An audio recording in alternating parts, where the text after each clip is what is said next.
चा आवाज आल्यानंतरच सगळ्यांनी अटेंडन्स लावायची आहे.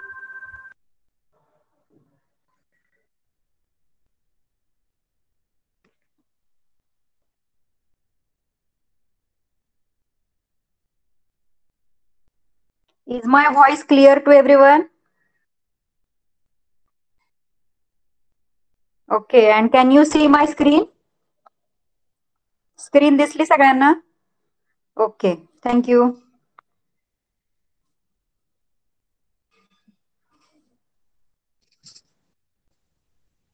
So what we have studied in the last 3 lectures, we have given a sufficient time to understand our first lesson, that is sources of history. Okay. I think I have explained you everything. So we will move to the next lesson, that is, wait a minute. India before the times of Shivaji Maharaj.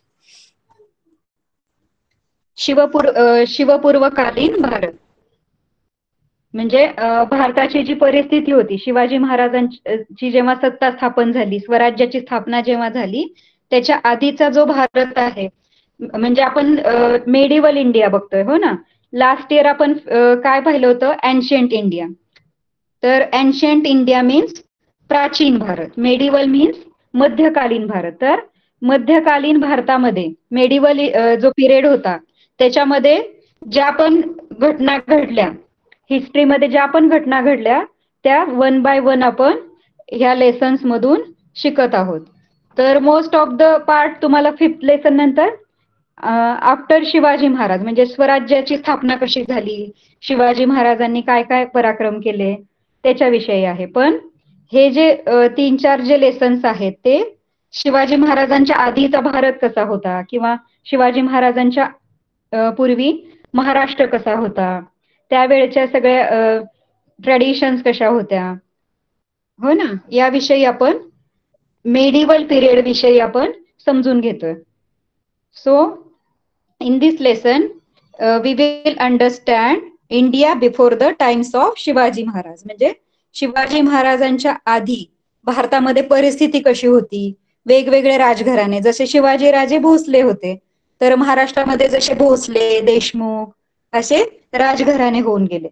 तर त्याचप्रमाणे भारतामध्ये सुद्धा वेगवेगळ्या प्रांतामध्ये, वेगवेगळ्या राज्यांमध्ये वेगवेगळे राजघराणे अस्तित्वात होते. वेगवेगळ्या राजांनी त्यांच्या प्रदेशामध्ये खूप पराक्रम गाजवले. तर त्याच्याविषयी आपल्याला इकडे समजून घ्यायचंय.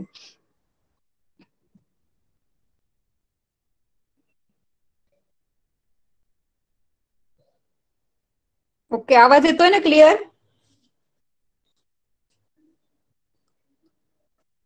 Okay, thank you.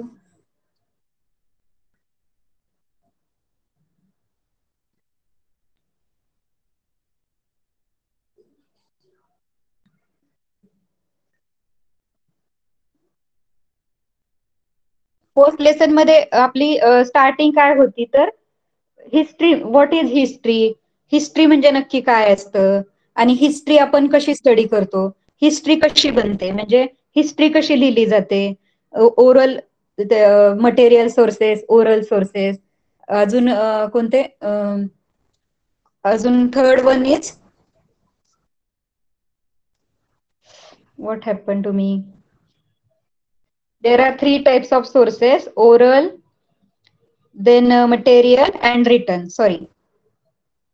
तर ह्या सोर्सेसची आपण माहिती घेतली आणि त्याच्यापासून हिस्ट्री कशी बनते, हिस्ट्री बनण्यासाठी काय काय स्टडी करावा लागतो. आर्किओलॉजिस्ट जे असतात, म्हणजे इतिहासकार, किंवा मग ते उत्खनन जे करतात, एक्सकेव्हेशन, त्यांना कोणत्या कोणत्या गोष्टी मिळतात, कोणते कोणते मटेरियल्स मिळतात, कोणते कोणते रिटर्न सोर्सेस मिळतात, त्याच्यावरून ती हिस्ट्री कशी बनते, जस्ट आपण त्याचा एक थोडक्यामध्ये आपण स्टडी केला.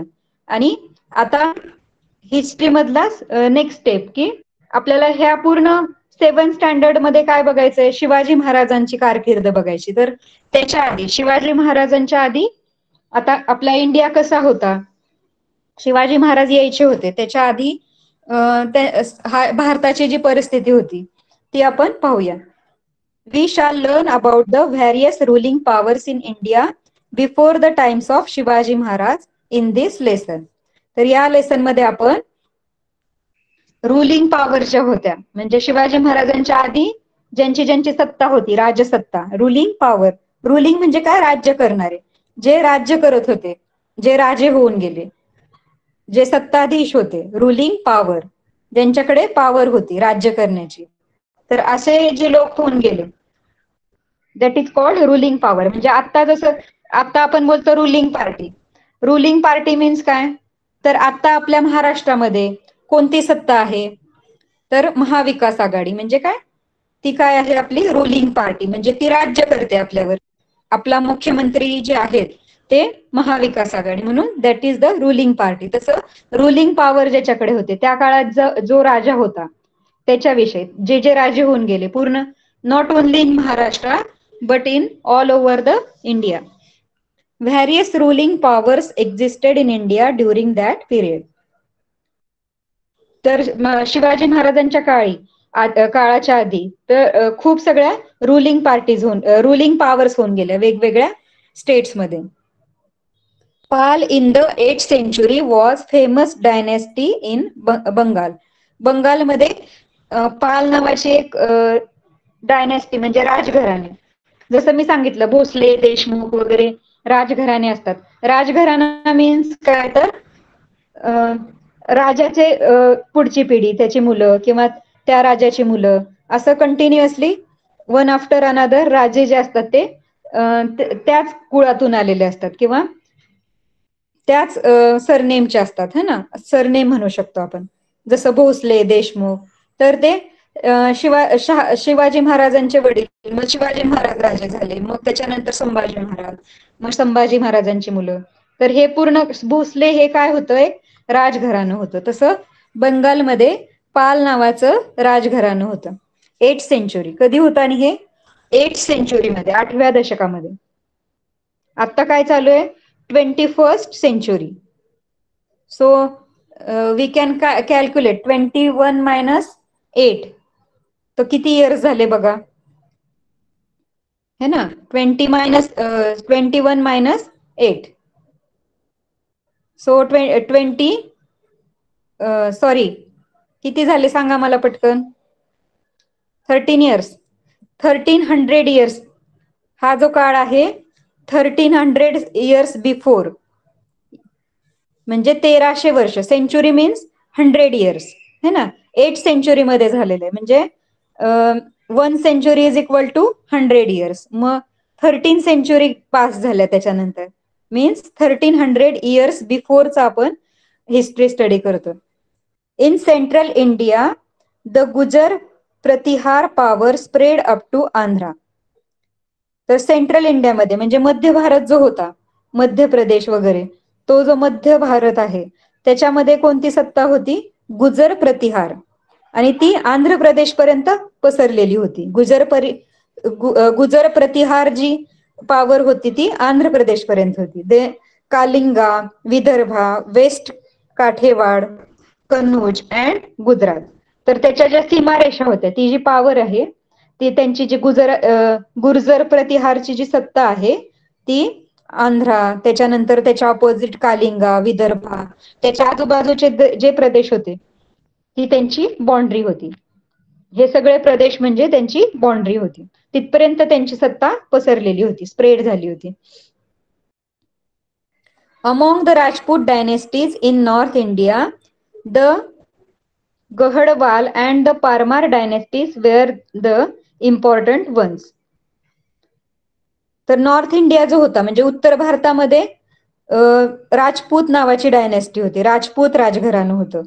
And Garhwal and the Parmar in the also important ones. म्हणजे तिथे राजपूत झाले, गहडवाल अँड परमार हे राजघराणे तिथे होऊन गेले. म्हणजे नॉर्थ इंडियामध्ये हे 3 राजे होऊन गेले. Among Rajput Prithviraj Chauhan belonging to the Chauhan dynasty was a valiant king. म्हणजे ह्या सगळ्या राजपूतांमध्ये राजपूत झाले, गहडवाल, परमार हे सगळे जे झाले त्याच्यामध्ये पृथ्वीराज चव्हाण एक पराक्रमी राजा होऊन गेले. व्हॅलेंट मीन्स काय? पराक्रमी. Underline the words or note down in your notebook words and their meanings. Okay, so you can easily understand your lesson when you start reading. Prithviraj Chauhan belonging to the Chauhan dynasty was the valiant king. In the first war at Tarai, Prithviraj Chauhan had defeated Muhammad Ghori. तर तराईमध्ये एक युद्ध झालं होतं. North इंडियामध्ये तराई नावाचा प्रदेश आहे. तर तराईमध्ये एक युद्ध झालं होतं मोहम्मद घोरी सोबत, पृथ्वीराज चव्हाणांचं. त्याच्यामध्ये पृथ्वीराज चव्हाणांनी मोहम्मद घोरीला हरवलं होतं. डिफीट म्हणजे त्यांना हरवलं होतं. Chauhan in the second war but Mohammad Ghori defeated Prithviraj Chauhan in the second war at Tarain. पण जे सेकंड वॉर झालं, फर्स्ट वॉर मध्ये पृथ्वीराज चव्हाणांचा विजय झाला, पण सेकंड वॉर जे झालं त्याच्यामध्ये मोहम्मद घोरीनी पृथ्वीराजांना डिफीट केलं, पृथ्वीराज चव्हाणांना हरवलं. Okay, understood? समजते का सगळ्यांना? Okay Harsh, please join on time everybody. मधून अधून जॉईन केलं तर तुम्हाला समजणार नाही लेसन मग.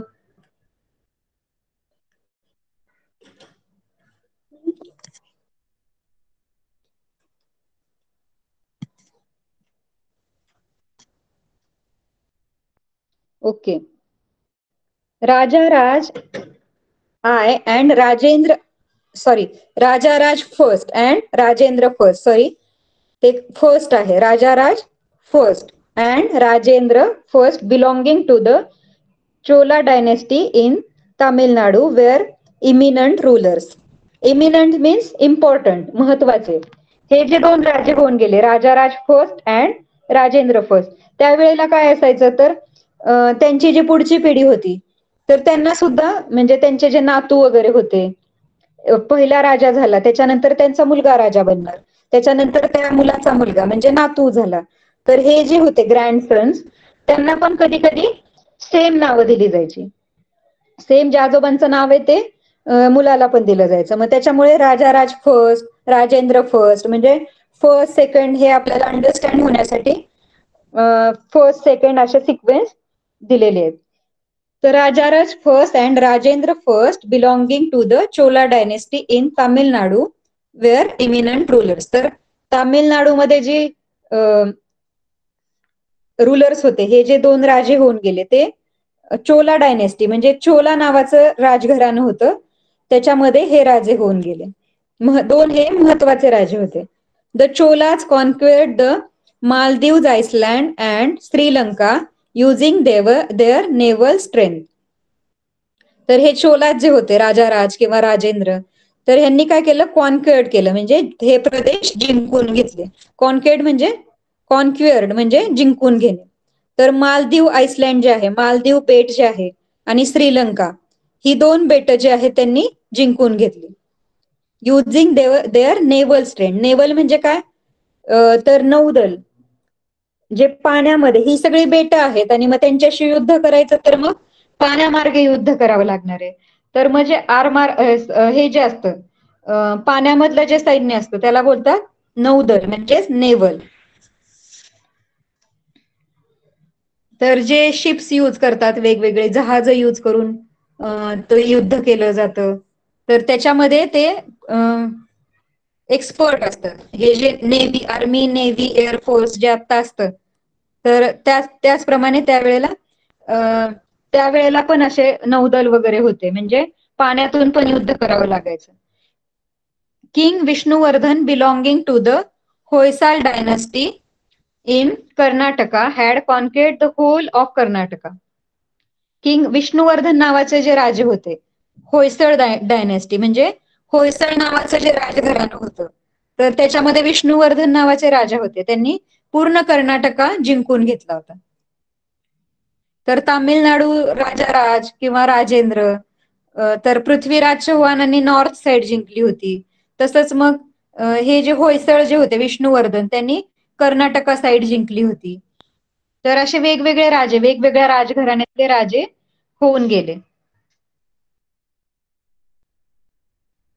3 dynasties of the Shilahars emerged in western Maharashtra.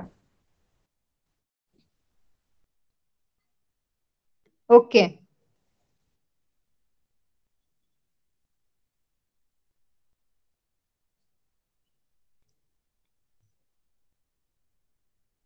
Prathamesh आहे का? Yes, ma'am. Can you read the next paragraph? Yes. Three समजलं का तुला? dynasties. Yes. Wait a minute. पहिले दोन जे पॅराग्राफ होते ते समजले तुला? No, ma'am. नाही समजले? नाही. तुझं लक्ष नव्हतं का? नाही टीचर, जरा नेटवर्कचा इश्यू होता. अच्छा. तर आपण काय बघतोय, वेगवेगळे राजघराणे म्हणजे वेगवेगळ्या भारतामध्ये जे वेगवेगळे राजे होऊन गेले शिवाजी महाराजांच्या आधी, त्यांच्याविषयी आपण स्टडी करतोय. तर बंगालमध्ये कुठले राजघराणं होतं, तामिळनाडूमध्ये, कर्नाटकमध्ये, उत्तर भारत, दक्षिण भारत, इथे वेगवेगळे जे राजघराणे होऊन गेले. जसं शिवाजी महाराजांचं कोणतं घराणं होतं, भोसले राजघराणं. तसं हे वेगवेगळे राजे जे होऊन गेले त्यांच्याविषयी आपण स्टडी करतोय. ओके. टीचर वाचू? येस, ड्युरिंग पासून रीड कर. During the region of Govind III of Rakshatrakuta dynasty in Maharashtra, the Rakshatrakuta powder spread from Kanuj up to Rameshwar. Later, Krishna III conquered the region up to Allahabad.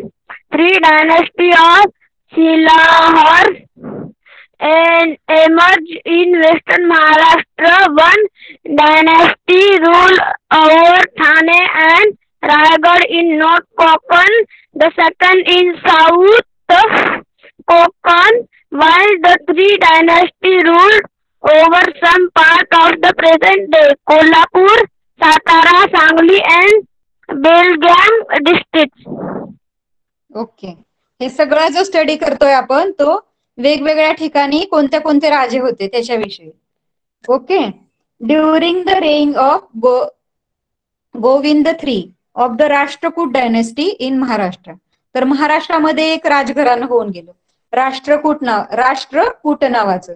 त्याच्यामध्ये rain म्हणजे काय, कारकीर्द, म्हणजे त्यावेळेला कोणते राजा होते. तर गोविंद III नावाचे राजा होऊन गेले आणि ते होते महाराष्ट्रामध्ये. The Rashtrakuta power spread from Kannauj up to Rameshwar. आणि ही राष्ट्रकूटांची जी सत्ता आहे ती कुठे पसरलेली होती, कन्नौज पासून रामेश्वर पर्यंत. Later Krishna III conquered the region up to Allahabad.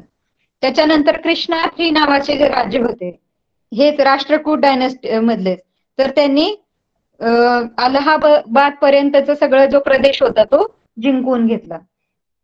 3 dynasties of the Shilahars emerged in western Maharashtra. 3 dynasties of the Shilahar. शिलाहारांचे जे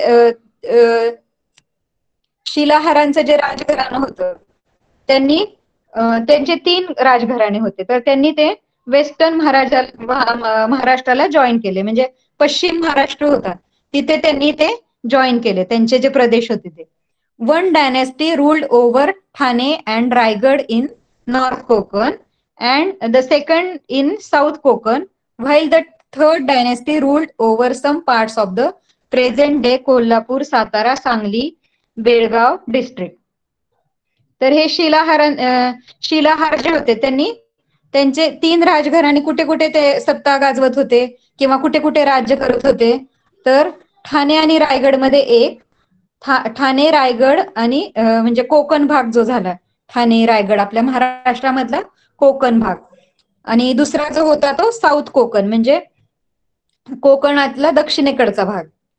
उत्तरेकडचा भाग एक राजघराणं चालवत होतं, दुसरं दक्षिणेकडचा भाग आणि थर्ड जे होतं ते कोल्हापूर, सातारा, सांगली आणि बेळगाव हे जे प्रदेश होते इथले, तिथे त्यांचं राज्य करत होते ते.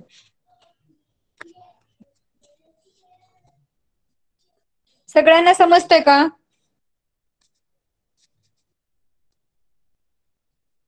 Everybody understood? प्रथमेशला समजलं नव्हतं मगाशी. प्रथमेश आता समजते तुला? हो टीचर. ओके.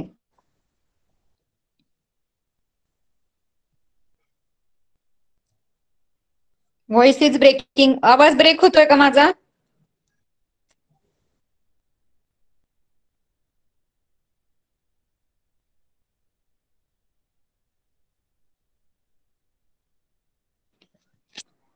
ओके, सगळ्यांनाच नाही होतंय. ज्यांना ज्यांना प्रॉब्लेम होतोय त्यांनी प्लीज एकदा लेफ्ट करून जॉईन करा किंवा मग प्रॉपर नेटवर्क येईल अशा जागेमध्ये बसा.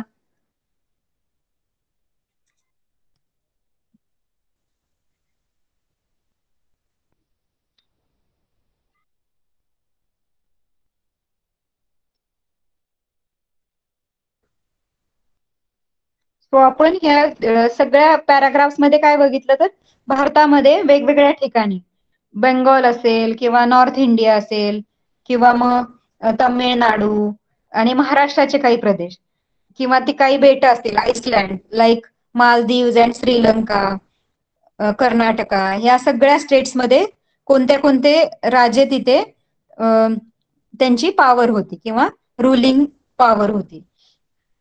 तर तुम्ही याच्यामध्ये काय करू शकता तर वन बाय वन तुमच्या नोटबुक मध्ये बेंगॉलमध्ये कोणती डायनेस्टी होती?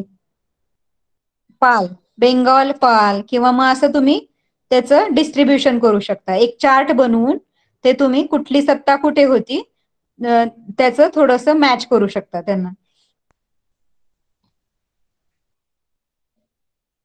म्हणजे तुम्हाला ते लक्षात ठेवायला सोपं जाईल. थोडस हे ट्रिकी आहे हा पार्ट. कुठल्या ह्याच्यामध्ये कुठले राजा होते, डायनेस्टी कोणती आणि मग तिथे कोणते राजा होते आणि कोणत्या रिजन साठी होते, ते कोणत्या रिजन मध्ये त्यांची सत्ता होती, हे थोडंसं कन्फ्युजिंग आहे. पण तुम्ही जर एक चार्ट बनवला छोटासा तर ते तुमच्या लक्षात राहू शकतं. The last prosperous power before the period of Shivaji Maharaj was that of the Yadavas. तर महाराष्ट्रामध्ये जी लास्ट शिवाजी महाराजांच्या आधीची लास्ट जी सत्ता झाली तर ती कोणती होती? प्रॉस्परस म्हणजे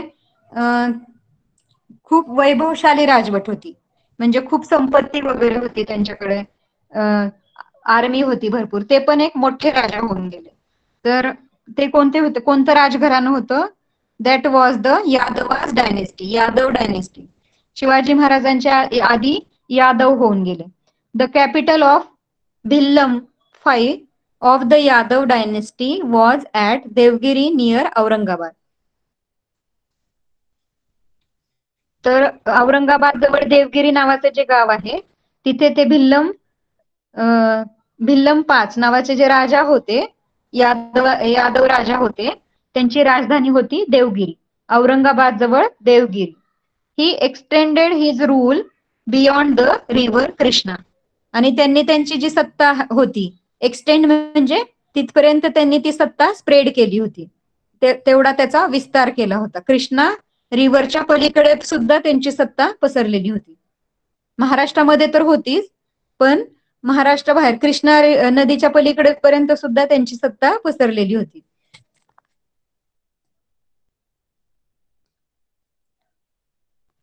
okay.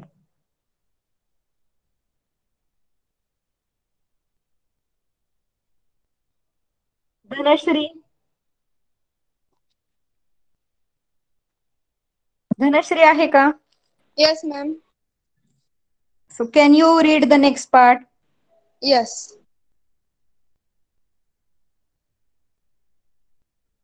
Okay. Read. Pearl in the eight century was a famous dynasty in Bangalore in central India. Okay wait Dhanashree wait. आपलं नेक्स्ट पार्ट चालू आहे. तुझ्याकडे बुक नाहीये का? No, ma'am. मग तुला मोबाईल मध्ये दिसते ना स्क्रीन. तुम्ही पण माझ्यासोबत रीड करायचंय आणि फक्त ऐकत नाही राहायचंय. तुम्हाला पण ते मोबाईल स्क्रीनवरती कुठला पॅसेज चालू आहे, मॅम काय सांगतायत, कुठल्या वर्डचं मिनिंग सांगता आहेत, कुठलं सेंटेन्स चालू आहे ते माहिती पाहिजे. आपण काही समजणार नाहीये. मी तर तुम्हाला सांगितलं की तुम्हाला वर्ड सुद्धा नोट डाऊन करायचे. हार्ड वर्ड जे असतात ते पण नोट डाऊन करायचे साईड बाय साईड. तर आपलं ते तर कधीच मगाशी शिकवून झालेलं आहे. तुला इकडे तर यादवा पिरियड पासून रीड करायचे. मॅम माझ्याकडे टेक्स्टबुक नाहीये म्हणून. ओके, पण स्क्रीन तर दिसते ना. Yes. स्क्रीनवर बघूनच शिकवतोय आपण सगळं. The ओके, नेक्स्ट टाइम पासून प्रॉपर कॉन्सन्ट्रेशन असलं पाहिजे क्लासमध्ये. नाहीतर कारण हे हिस्ट्री समजून घ्यायला त्याच्यामध्ये खूप हार्ड वर्ड्स असतात. तुम्ही जर लक्ष नाही दिलं तर मग काहीच समजणार नाहीये तुम्हाला. Yadava okay. period is considered to be the golden period of Marathi language and literature. It was in this period that the Manubhav Pant and the Warkari movement emergent. What is that? Invasion from the northwest. इन्व्हॅजन म्हणजे आक्रमण. Local dynasties like the Yadava and Rakshatrakuta ruled in Maharashtra, but invaders from the northwest conquered the local dynasties there and established their own rule. In the meanwhile, the Arab power has emerged. In the Middle East, Arab rules turned towards India to expand their empire. The Arab general okay Dhanashree, wait आपण आधी हे समजून घेऊया कारण तो paragraph खूप मोठा आहे. Okay. The Yadav period is considered to be golden period of Marathi language and literature. तर मराठी लँग्वेज जी आहे म्हणजे मराठी भाषा आणि त्याचं साहित्य, मराठीमधले ग्रंथ असतील, बुक्स असतील, पोथ्या पुराण वगैरे असतील, तर त्याला बोलतात साहित्य म्हणजे लिटरेचर. तर हा जो यादव काळ होता, यादव डायनेस्टी जी होती, तर तो पिरियड कसा मानला जातो, मराठी साहित्यासाठी आणि आपल्या मराठी भाषेसाठी गोल्डन पिरियड मानला जातो. म्हणजे मराठी भाषा जास्तीत जास्त त्या काळामध्ये मराठीमध्ये लिटरेचर तयार झालं किंवा मराठी लँग्वेज जास्तीत जास्त लोकांपर्यंत पोहोचली, जास्तीत जास्त बोलली जाऊ लागली. त्यासाठी that was the golden period for Marathi language and literature.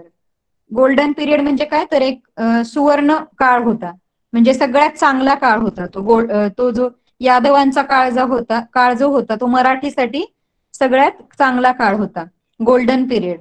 It was in this period that the Mahanubhav Panth and the Varkari movement emerge. आणि हाच तो काळ होता ज्याच्यामध्ये महानुभाव पंथ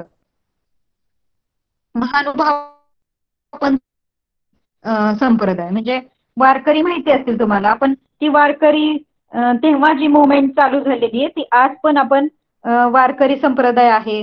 आज लोक वारीला जातात. तुम्हाला माहिती आहे ना, वारकरी पंढरपूरच्या यात्रेला वगैरे जातात किंवा अजून कुठल्या वेगवेगळ्या गावांमध्ये वेगवेगळ्या मोठ्या मोठ्या यात्रा होतात. तर ती जी वारी करतात म्हणजे पायी लोक देवासाठी जातात त्याला बोलतात वारी. आणि ते जे असतात ते भक्त जे असतात ते वारकरी. तर वारकरी संप्रदाय त्यावेळेस उदयास आला आणि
क्लास ऑफ झाला होता का?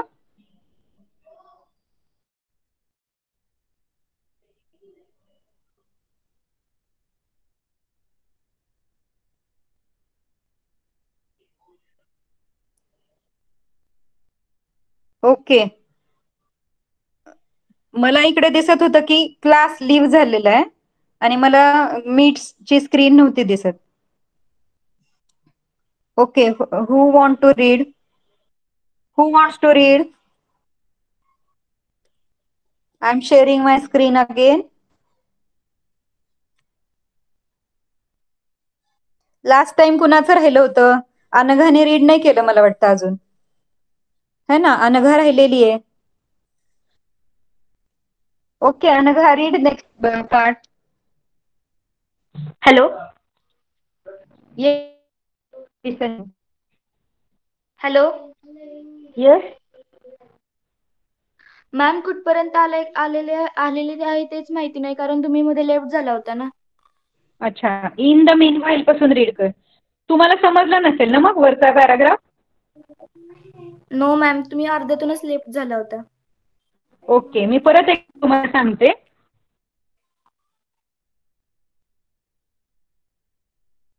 मिनिट, त्याच्यानंतर रीड कर मग. The Okay, ma'am. Yadav period is considered to be the golden period for the Marathi language and literature. तर मी सांगितलं तुम्हाला, ऐकू आलं की नाही माहिती नाही.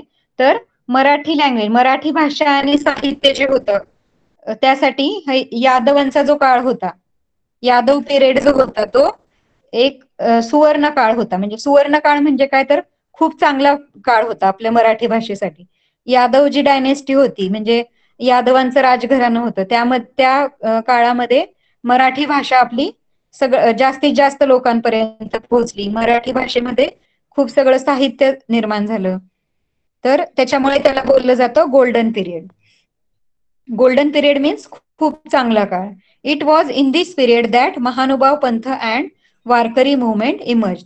आणि हाच तो काळ होता ज्याच्यामध्ये महानुभाव पंथ आणि वारकरी संप्रदाय, म्हणजे महानुभाव पंथ मीन्स जे महानुभाव म्हणजे श्रीकृष्णाची उपासना करणारे, आणि वारकरी पंथ म्हणजे आपण बघतो वारकरी वारी वगैरे असते पंढरपूरची, तर वारकरी संप्रदाय म्हणजे एखाद्या ठिकाणच्या देवाची श्रद्धा असते बऱ्याचशा लोकांची, आणि मग ते यात्रेला जाणं, पायी वारी करणं, तर त्या देवाची उपासना करणं, त्याला बोलतात वारकरी. ते जे असतात ते वारकरी. आणि मग ती वारकरी संप्रदाय आणि महानुभाव पंथ त्यावेळी जोडले गेले, इमर्ज झाले, म्हणजे त्यांच्या चळवळी ज्या आहेत त्या जोडल्या गेल्या. Local dynasties invasion from north west. तर नॉर्थ वेस्ट मीन्स नॉर्थ आणि वेस्टच्या मधली डायरेक्शन, म्हणजेच वायव्य दिशा, म्हणजे नॉर्थ वेस्ट. तर इन्व्हाजन म्हणजे नॉर्थ वेस्ट कडून महाराष्ट्रावर कसं आक्रमण झालं. इन्व्हाजन मीन्स आक्रमण किंवा हल्ला. तर कसा काय हल्ला झाला नॉर्थ वेस्ट कडून आणि त्याच्यामध्ये काय घडलं, तर local dynasties like Yadav and Rashtrakuta ruled in Maharashtra. तर मागच्या पॅराग्राफ मध्ये बघितलं की राष्ट्रकूट गोविंद थ्री नावाचे राजे होते, आणि त्यावेळेला महाराष्ट्रामध्ये राष्ट्रकूट राजघराणं होतं आणि दुसरं होतं यादव. तर यादव आणि राष्ट्रकूट हे जे आहेत ते आपल्या महाराष्ट्रामध्ये राज्य करत होते. But invaders from the northwest conquered the local dynasties there and established their own rule. पण तिथले जे तिथे आहे नॉर्थ वेस्ट मध्ये इन्व्हायडर्स आले, म्हणजे आक्रमणकर्ते आले, हल्ला करणारे शत्रू आले, आणि मग त्यांनी काय केलं, आपली जी वायव्य साईड होती, नॉर्थ वेस्ट साईड जी होती महाराष्ट्राची, ती त्यांनी जिंकून घेतली. And establish their own rule. Establish म्हणजे स्थापन करणे, तिथे त्यांनी स्वतःचं राज्य स्थापन केलं. ओन रूल म्हणजे स्वतःचं राज्य. तर महाराष्ट्राचे यादव राष्ट्रकूट यांच्याकडून सत्ता काढून घेतली आणि स्वतःची सत्ता स्थापन केली. Okay okay Anagha, read. Hello. Yes. In the meanwhile, the Arab power had emerged in the Middle East. Arab rulers turned towards India to expand their empire. The Arab general Muhammad bin Qasim attacked the Sindh province in the 8th century. Notwithstanding the resistance of King Dahir, he conquered the province of Sindh. Due to this campaign, the Arabs came into political contact with India for the first time. In the period that followed, Turks, Afghans, and Mughals from Central Asia came to India and established their power here.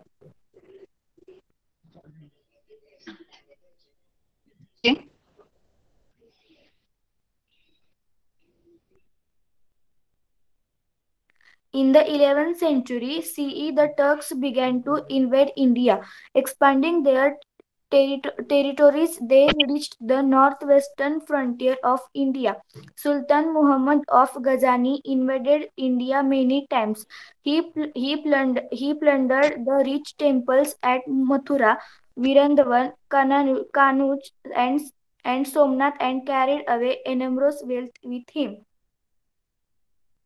Okay. So in the main while the Arab power, आपण पाहिलं राष्ट्रकूट आणि यादव हे जे महाराष्ट्रात राज्य करत होते त्यांची सत्ता आता काढून घेतली होती. आणि नंतर काय झालं तर in the main while the Arab power had emerge in the middle east. तर मिडल ईस्टचा जो पार्ट होता मध्य म्हणजे पूर्व दिशा, महाराष्ट्राच्या पूर्वेकडचा जो मधला पार्ट होता, मधला प्रदेश होता, तिथे अरब पॉवर जी आहे ती इमर्ज झाली, म्हणजे ती तिथे स्थापन झाली. अरेबियन लोक तिथे आले. Arab rulers turn towards India to expand their empire. आणि हे अरब रूलर जे होते, अरबस्थान मधून आलेले जे राजे होते, त्यांनी आपल्या भारतामध्ये पाय रोवला आणि हळूहळू त्यांचं साम्राज्य एक्सपांड करू लागले. ते आक्रमण करून करून तो प्रदेश जिंकून घेऊ लागले. The Arab general Mohammad bin Qasim attack the Sindh province in the 8th century. तर तो अरबांचा जो सेनापती होता मोहम्मद बिन कासिम, त्याने काय केलं, सिंध प्रांत होता आपला महाराष्ट्रामधला, त्याच्यावरती अटॅक केला, त्याच्यावरती हल्ला केला. आणि कधी केला तो 8th century. आपण जे हे सगळं पाहतोय ते 8th century मध्ये पाहतोय. तर 8th century मध्ये त्या सिंध प्रांतावरती त्यांनी हल्ला केला. Notwithstanding the resistance of king Dahir he conquered the province of Sindh. म्हणजे तो जो राजा होता, दाहिर नावाचा जो राजा होता, त्याचा त्याने जो विरोध केला त्याचा काहीच उपयोग झाला नाही. आणि त्यांनी जो तो प्रदेश होता, तो सिंध प्रांत जो होता, तो त्यांनी कॉन्क्वेअर्ड केला, म्हणजे जिंकून घेतला. Due to this campaign the Arab came in to political contact with India for the first time. आणि अशा पद्धतीने सिंध प्रांत आणि मिडल ईस्टचा जो पार्ट आहे तिकडून ते अरब आले आणि त्यांनी आपल्यावरती आक्रमण केलं, हल्ला केला, अटॅक केला आणि तिथला जो प्रदेश होता तो जिंकून घेतला. आणि अशा पद्धतीने ते हळूहळू आपल्या भारतामध्ये सगळीकडे आपली सत्ता स्थापन करू लागले. फर्स्ट टाइम ते भारतामध्ये आले त्या साइड वरून, म्हणजे मिडल ईस्ट कडून, आणि हळूहळू ते त्यांच्या मोहिमा राबवू लागले. आणि त्यांचा राजकीय पॉलिटिकल कॉन्टॅक्ट आला इंडियाशी, म्हणजे एक राजकीय संबंध त्यांचा आला आणि ते हळूहळू त्यांची सत्ता आता वाढवू लागले. In the period that follow Turks, Afghans and Mughals from Central Asia came to India and established their power here. आणि हळूहळू मग टर्कीवरून लोक आले, टर्क आले, अफगाणी आले, अफगान्स आणि मुघल आले, आणि हळूहळू सेंट्रल एशियामधून हे सगळे लोक आले आणि हळूहळू भारतामध्ये ते त्यांची सत्ता स्थापन करू लागले. इस्टॅब्लिश्ड म्हणजे स्थापन करणे.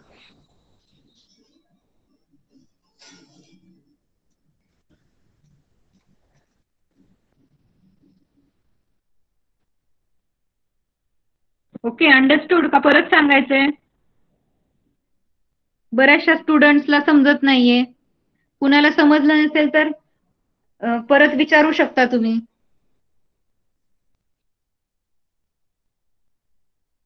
Tanvi Patil understood. Okay, Aditi understood. Other student समजतंय का? कुणाला पॅराग्राफ समजला नाहीये, सेंटेन्स समजलं नाहीये तर विचारू शकता. Is anybody have a doubt? I am here to clear your doubts. Okay students, लक्ष द्यायचंय सगळ्यांनी. फक्त असंच नाही म्हणायचं समजलं समजलं. ऍक्च्युअली आपल्याला समजलं का मॅमनी काय सांगितलं, किंवा आपल्याला हार्ड वर्ड समजलेत का, आपण त्या सेंटेन्सचं मिनिंग सांगू शकतो का, असं सगळं आपलं स्वतःचं थोडंसं केअर घ्यायची. You have to be very careful while reading.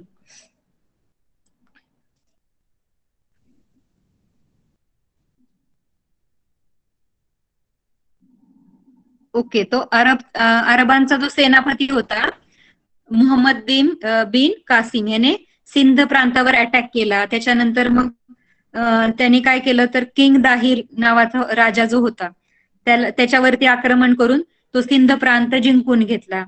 आणि मग अशा प्रकारे अरब लोकांची भारतामध्ये एंट्री झाली. हळूहळू टर्क, अफगाण आणि मुघल यांची सुद्धा सेंट्रल एशियाकडून ते भारतामध्ये येऊ लागले हळूहळू. आणि अशा पद्धतीने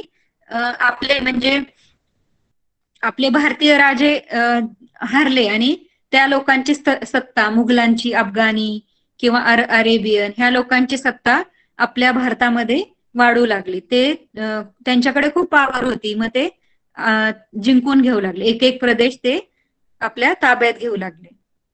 आणि मग हळूहळू जेव्हा शिवाजी महाराजांची सत्ता आली, म्हणजे परत आपल्या मराठ्यांची सत्ता आली, तेव्हा मराठ्यांनी खूप पराक्रम करून खूप कष्टाने आपलं राज्य, आपलं महाराष्ट्र आज आपण राहतो तर ते महाराष्ट्र आपल्याला परत मिळालं, किंवा पूर्ण भारतच. मुघलांकडून त्यांनी कशी पराक्रम करून मुघलांकडून कसा विजय मिळवला हे सगळं आपण पाहणारच आहोत आता स्टेप बाय स्टेप. तर हे जे सगळे राजघराणे होते हे भारतीय होते, पण हळूहळू काय झालं, आपण लास्ट हे जे सगळे पॅराग्राफ पाहिले, वेगवेगळ्या डायनेस्टीज बघितल्या, तर तिथे भारतामध्ये वेगवेगळ्या डायनेस्टीज होत्या, राजघराणे होते. आणि त्यानंतर आपण महाराष्ट्रामध्ये पण राष्ट्रकूट आणि यादव यांची डायनेस्टी पाहिली. पण हे जे बाहेरून आलेले राजे आहेत, अरेबियन, टर्क, अफगाणी, मुघल, यांनी हळूहळू आपला जो प्रदेश आहे, आपला प्रोव्हिन्स, इंडियन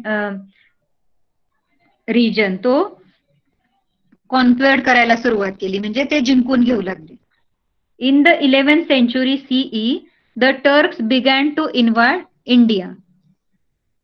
तर 11th century पर्यंत, 11th century मध्ये हे जे टर्क होते तर त्यांनी काय केलं, भारतामध्ये आक्रमण करायला सुरुवात केली. आधीचे जे राजे होते अरब वगैरे होते त्यांनी 8th century मध्ये इन्व्हेजन केलं होतं, पण हे टर्क जे होते त्यांनी 11th century मध्ये आक्रमण केलं. Expanding their territories they reach the north western frontier of India. तर टेरिटरीज मीन्स काय, तर त्यांचे ते प्रदेश, त्यांचा जो रिजन होता त्याला बोलतात territories. Expanding their territories they reach the north western frontier of India. तर ते त्यांचं जे टेरिटरी होती, त्यांचा प्रदेश जो होता तो एक्सपांड करत गेले.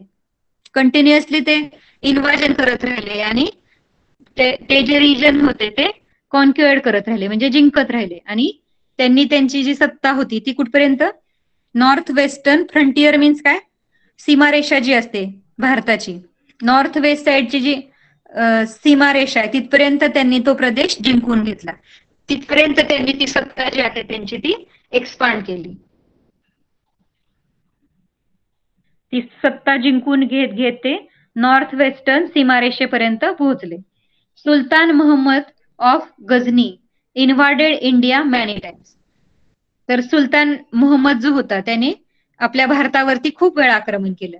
ही plundered the rich temples at Mathura, Vrindavan, Kannauj and Somnath and carried away enormous wealth with him. तर प्लंडर्ड म्हणजे काय, लूट केली त्याने. हा जो सुलतान होता, सुलतान मोहम्मद, तर त्याने काय केलं, भारतामधले जे रिच टेम्पल होते, हे मथुरा, वृंदावन, हे जे सोमनाथ हे खूप रिच टेम्पल्स मानले जायचे. खूप तिथले जे मंदिर आहेत ती सोन्या चांदीने बनलेली असं बोलतात. तर तर हे जे सगळे टेम्पल्स होते खूप तिथे संपत्ती होती. तर सुलतान मोहम्मद जो आहे त्याने तिथे लूट केली आणि खूप आपली जी संपत्ती होती वेल्थ, इनॉर्मस वेल्थ म्हणजे खूप मोठ्या प्रमाणावर आपली संपत्ती त्यांनी त्याच्यासोबत घेऊन गेला.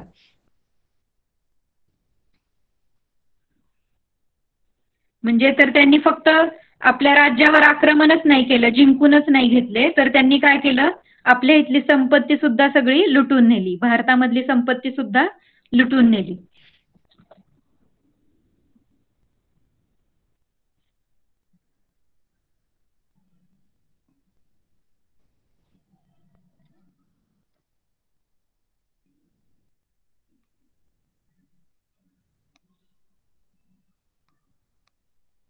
ओके हर्ष,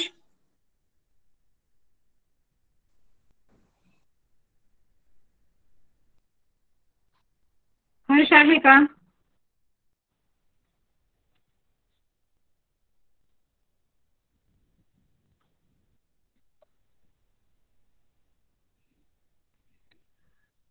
आवाज येतोय ना सगळ्यांना?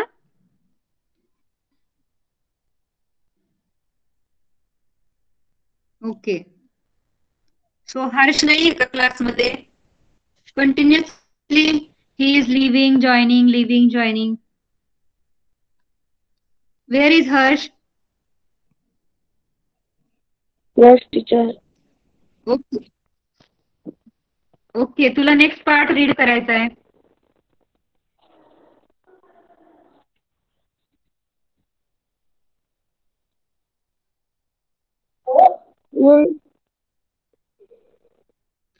In 1175 and 1180, Muhammad Marathi book आहे का तुझ्याकडे? मराठीचं बुक आहे का मराठीमध्ये? नाहीये का?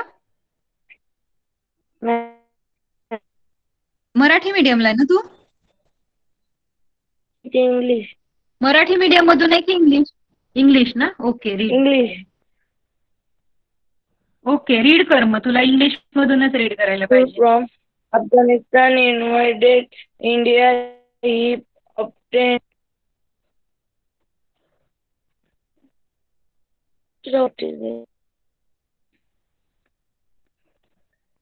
तुझा आवाज नाही येते नीट. obtained थोडस मोठ्याने वाच.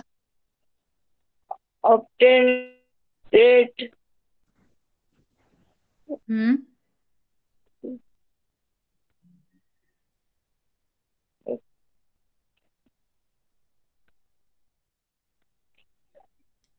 तू रीडिंग नाही करत का? आपण मागच्या वर्षी पण मी तुला सांगितलं खूप वेळा. will give you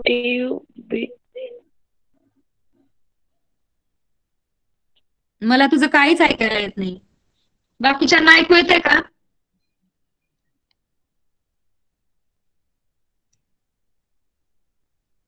voice is breaking. Completely ऐकायला नाही येते तुझं. ठीक आहे महिका.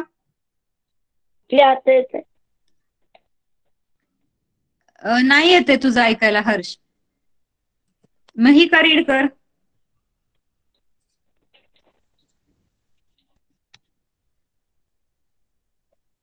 महिका आहे का?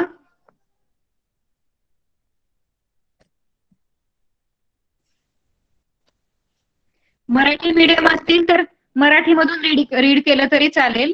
इंग्लिश मीडियम स्टुडंट्स इंग्लिश मधून करायचंय.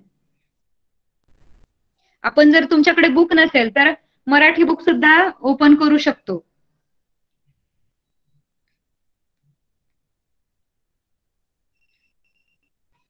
माझ्याकडे मराठीमध्ये पण बुक आहे, मी तुम्हाला स्क्रीन शेअर करू शकते.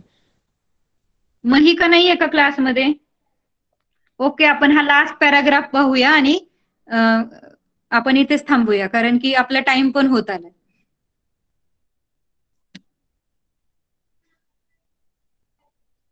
सो तुम्हाला समजलं का आतापर्यंतचा जो फर्स्ट पेज होता तो समजला? different dynasties and their rulers, then their ruling regions. Then आता हळूहळू काय व्हायला लागलं तर आपल्या इंडियावरती आक्रमण व्हायला लागली.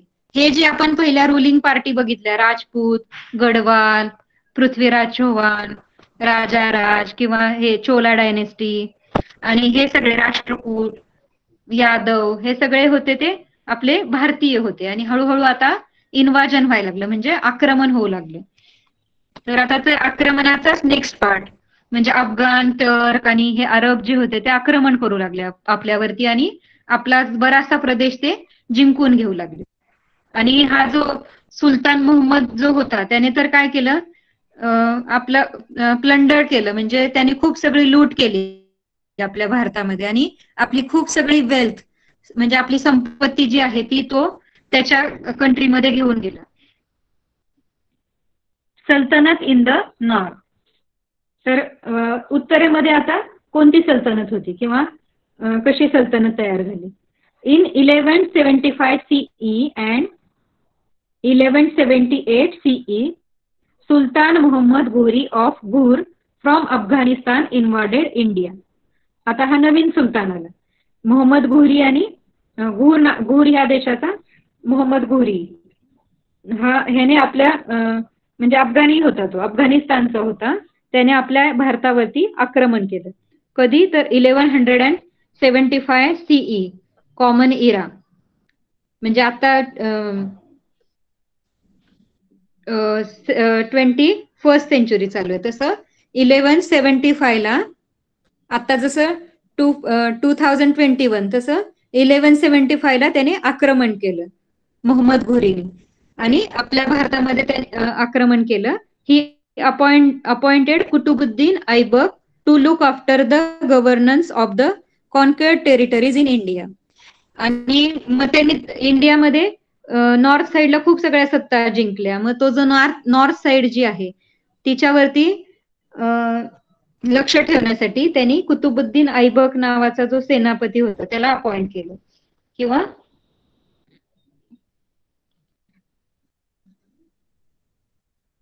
ओके, कुठे गेलं? He appointed Qutbuddin Aibak to look after the governance of conquered territories. म्हणजे गव्हर्नन्स म्हणजे प्रशासन आणि कॉन्क्वर्ड टेरिटरीज म्हणजे तिथले जे जिंकलेले प्रदेश होते त्याच्यावरती लक्ष ठेवण्यासाठी, लुक आफ्टर म्हणजे त्या सगळ्याची काळजी घेण्यासाठी त्याने काय केलं, कुतुबुद्दीन ऐबकची नेमणूक केली तिथं. Later after the death of Mohammad Ghori in 1206 CE, Aibak began to rule the Indian territories under his rule. तर 1206 ह्या साली हा जो मोहम्मद घोरी होता त्याचा मृत्यू झाला आणि मग त्याचा जो सेनापती होता ऐबक, कुतुबुद्दीन ऐबक, त्याने त्या सगळ्या त्याच्या प्रदेशांवरती कंट्रोल केलं. तो तर सेनापती होता पण त्यांनी जस्ट नेमणूक केली होती. मोहम्मद घोरीने त्याला फक्त एक राज्य सांभाळण्यासाठी त्याची नेमणूक केली होती, पण त्याने काय केलं, सगळे प्रदेश त्याच्या अंडर कंट्रोल करून घेतले त्याने.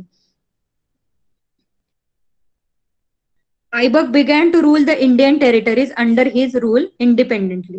आणि स्वतंत्रपणे तो राज्य करू लागला. त्याने ते सगळे प्रदेश जे होते स्वतःच्या कंट्रोलमध्ये घेतले आणि आता तो तिथे राज्य करू लागला. Aibak who was initially a slave, म्हणजे स्लेव्ह म्हणजे काय तर गुलाम. तो ऐबक कोण होता, तर तो काही राजा नव्हता, राजघराण्यातून किंवा असा काही नव्हता किंवा राजाच्या पिढीमधला नव्हता, पण तो कोण होता, जस्ट एक स्लेव्ह होता, म्हणजे गुलाम होता. तो त्या मोहम्मद घोरीचा गुलाम होता. पण त्याने आता काय केलं, मोहम्मद घोरीचा मृत्यू झाला आणि स्वतः तिथे तो राज्य करू लागला आणि तो आता दिल्लीचा राजा बनला. He became the ruler of Delhi. He died in 1210 आणि नंतर 1210 मध्ये त्याचा पण मृत्यू झाला. Understood? You have to read once again, otherwise you don't understand anything. फक्त क्लासमध्ये बसून काही होणार नाहीये. तुम्हाला घरी आपण जे आता लर्न केलं आहे, आपण खूप स्लोली चाललोय आणि खूप स्लोली आपण every word I have told you. I have explained you. So you have to read. Okay. Till the next class, read that first page. Okay. Bye everyone. Bye, ma'am. Bye. Bye, ma'am. Bye, ma'am. Bye. Bye, ma'am. Bye.